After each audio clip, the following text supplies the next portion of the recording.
Yo, what's going on with it once again, ladies and gentlemen, bros, women, fanboys, and fangirls, and as always, otaku, hikikomori, out here is Mr.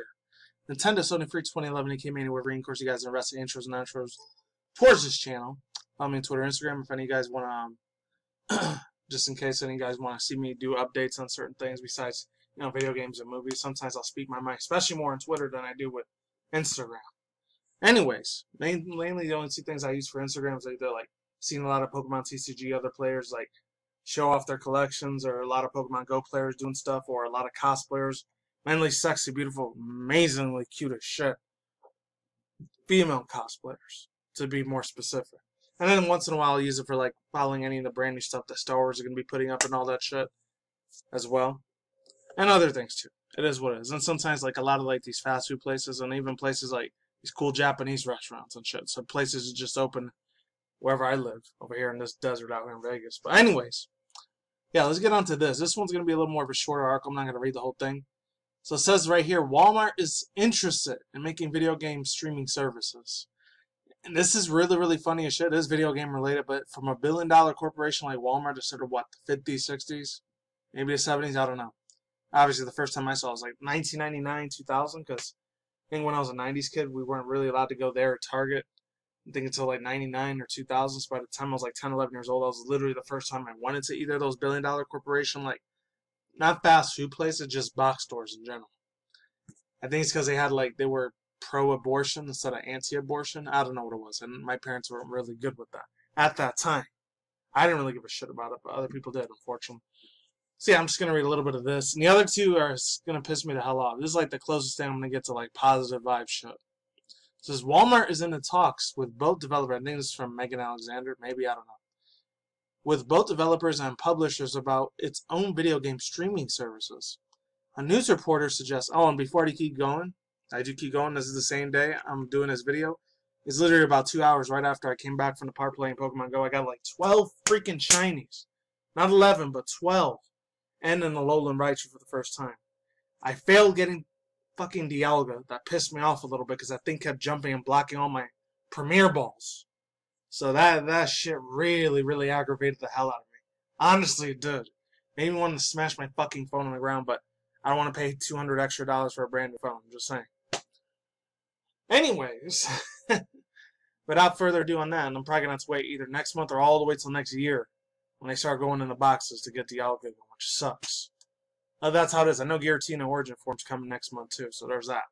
Really, really want that one. Granted, luckily Dialga's not my favorite out of the three. It's mainly Palkia and Giratina, but I really wanted to complete that trio for Diamond, Pearl, Platinum. But let's get into this again. So if you hear a little bit like tiredness in my voice, that's why.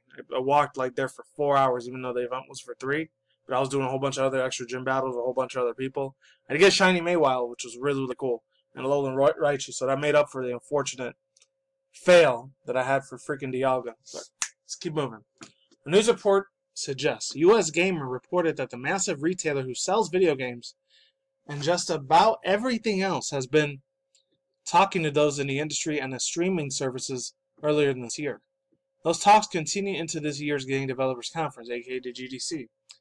That is probably one of the most cancerous fucking conferences I've seen. Pretty fucking sad. I'm not gonna even talk about that shit. I'll talk about it here though, on these two. These two right here. Oh, I'm gonna get into this bitch. Not reading the whole thing for Eurogamer, I'm gonna read the fix a lot more. Okay. In its report on the supposed streaming services for Walmart, from Walmart, US Gamer cited several anonymous sources who are familiar with the retailer's plans. Specifics on how the streaming services will work and other details weren't provided by the sources. US Gamer said thought those who are privy to the situation are confident that Walmart wants in on the gaming streaming environment. Details on how far along the development of the services weren't also provided. The US Gamer also suggests that the conversation between Walmart and the others could be explanatory meetings. Rumors that Walmart plans to go into video game streaming might sound like an unlikely one at first, but considering how other companies appear to be interested in it too. It's not too unbelievable. Rumors about Walmart's suspected services follow the official announcement from Google that revealed the Google Stadia. I think that's how you say it. During the GDC, Gaming Developer Conference, Google tested a streaming services late last year. It was called Project Stream. All the time and let players stream Assassin's Creed Odyssey right from their Google Chrome browser. Google Stadia does that and more by incorporating YouTube's features and a new controller into the formula. Though these specifics on the program aren't yet known at this time. Walmart's streaming services hasn't been confirmed to be in development, but until that happens, you can expect to see more into the first Google Stadia as the speeds it requires to run games smoothly. Alright, overall thoughts, views, and opinions. I saw how the Google Stadia thing looks like. It just looks like a ripoff of the Xbox One X. Like, literally, like the old school Xbox 360 with the Xbox One X, the controller. I don't know. Since I wasn't really big into PC gaming way back in the day, I wasn't raised on PC games. I was more into console gaming as the 90s and 2000s good. It wasn't until like the late 2000s, early 2010s. That's when I got a lot more into PC gaming. It was mainly a lot of like indie games, along with a lot of like real cool fan favorites, a lot of sci-fi style games, and mainly a lot of zombie shooter games. Those are the ones I usually played most of the time whenever I played PC gaming. Anything else is usually extremely rare. Or simulators I can't stand. The ones that are like Sims and all that. No, I don't ever feel those games. I never have and I never will. As far as Walmart getting into the gaming industry, especially with streaming and all that, I don't really see them doing it, man. I don't know if they're going to be really good or not, or if they're going to suck. This is the thing. They're mainly Walmart is like more of a corporation. I have a feeling a lot of their workers and employees are going to be extremely miserable. Because I've seen it firsthand myself. I even tried to start a conversation with one of them. It's like, oh, get the fuck out of my face. He didn't say that, but the way he said it was like, oh, it's hard out here, man. I feel you on that. It's like, they don't even give a shit about their own life. It's pretty fucking pathetic and it's sad. That's why, thank God, I never worked at a Walmart or Target or any other, like, shitty, crappy corporation place or whatever. Closest I ever did was, like, for, like, a food market service, but it was mainly in, like, 10 or 15 states. It wasn't all over the world like fucking Walmart is. And they treated my bosses, two of my bosses back then were really, really cool. This is, like, 2009, early 2010. That, around the same time I was still doing community college and all that, was not easy trying to do both of those at once. That's why I love my hotel casino job. Thank God. I wouldn't trade that shit for the world. Anyways, this one is a little bit more of an older article. I still wanted to talk about it because this one's really, really interesting. Very, very interesting. As I guess the Japanese people over there in Japan, when you hear about anything about drugs and alcohol and any of that shit, they really, really, that's like the biggest taboo over there. The biggest sin of all time. Unlike over here in the United States, yes, it is still a bad thing out here, but it's not really, really super extremely evil or taboo compared to like Japan, the way they treat it. And as far as like sexual pervertedness and all that, yeah, that's still kind of like a little bit taboo out here, but not as bad as other places, or it's a lot worse, especially a lot of older European, and especially in Middle Eastern countries. I'm not even going to touch that subject. So it says Sega pulls Judgment video game after voice actor's cocaine arrest by Brian Lee. So shout out to him, the one I made. This is a little bit more of an older article. It's like 5 days ago. Sega deleted tweets promoting the game, possibly preparing for the voice actor from the game environment. Japanese actor Pierre Taki could be erased from his role in the video game Judgment after he tested positive for cocaine use. So I shouldn't even say that word because I hope my channel doesn't get, well, I can never get demonetized because I've never really even made money from my channel, barely at all. At the time before it required you to have 1,000 subscribers, no, I didn't barely make shit. But anyways, yeah, for unfortunately some cocaine shit, it's really, really bad that he's doing this shit. That's no good. Somewhat ironically enough, his voice and likeness were used for the role to become a Yakuza crime boss. Sega is taking steps to distance itself from Taki, deleting all of their tweets promoting Judgment, titled Judge Eyes in Japan, and indefinitely halting further sales of the game, releasing December 2018. The hold will continue. I'm not going to read this whole article, by the way, because I want to have time for this one here. Hold will continue until they decide what they should ultimately do about the big budget game that is already slated for the international release of this year. I gotta get a drink, hold on. It says, quote, I guess it's one of the CEOs or developers that were making this game. We believe that in the arrest of Mr. Pierre, who is a performer of our product, Judge Eyes, the testament of the Grim Reaper is highly regrettable. Read a statement from Sego that says, quote, we have received arrest reports that are currently... Oh, something that fell there. Sorry about that, guys. It's one of my old school tablets I use once in a while. Read a statement from Sego, currently confirming the facts.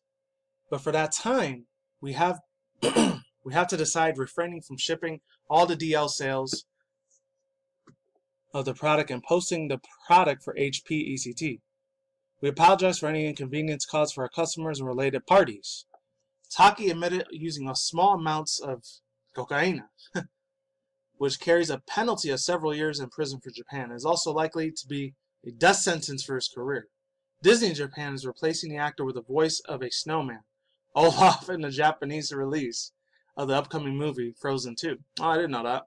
An already releasing game for the Kingdom Hearts 3 series. His voice will be replaced in the latter with a pending software update. Seeing an actor perform or performer's career come to an end from a single allegation of drug use is unheard of in the West, but it is commonplace in Japanese media. In 2014, Asuka, a member of the pop duo Chang and Asuka, were arrested for possessions of MDMA. Universal Japan stopped all the sales, and his bandmates, Music and Disney's Japan removed the group's song of the animated music video from all subsequent releases of Studio Ghibli animated collection. So overall thoughts, views, and opinions, yeah, it's just a difference in culture and boundaries over there. That's the thing. They have a lot more different viewpoints, religious beliefs, and all these other like different ideologies. That they have a whole other different way of seeing the world view compared to how we see over here in the in the West, aka the United States, and probably Canada too. I mean, yeah, you shouldn't still do drugs, but if you want to do that, hey, that's fucking up to you. And as long as you're 18 and up and they're not illegal, they don't, the feds don't bust you for it, because they will bust you for it eventually. Thank God I've never touched cocaine in my entire life, because I'm way too straight edge for that shit. I mean, I have fucked around back in the day, before, even after it was, like, illegal. It was marijuana, and that was it. It's only, like, legal in, like, 20, 25 states over here in the U.S. It still hasn't got to all 51 states yet, but when it does, I think most glorious, beautiful day of all time. And I'm supportive of that, too. Support the win. That's cool. Anyways, this one I'm only going to touch base a little bit, because, oh, God, I really don't want to talk about this shit. This Devil May Cry 5 voice actor pulls racist and transphobic videos from his own YouTube channel. And says, came and apologized, denies he is racist. There's an update there. I'm only going to read a little bit of this. I'm not going to be able to do my outro because I only got 2 minutes left. So it says, in a statement of the Eurogamer canon, explains that he is edgy comedian, labeled as a racist and transphobic, was parody, but still pulled out of the videos as is, was the right thing to do. Here's his full statement. I'm sorry and I truly apologize. Hold on. Apologize.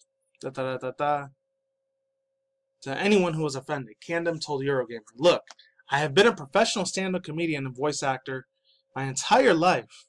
My entire adult life. I do voices and impressions for a living.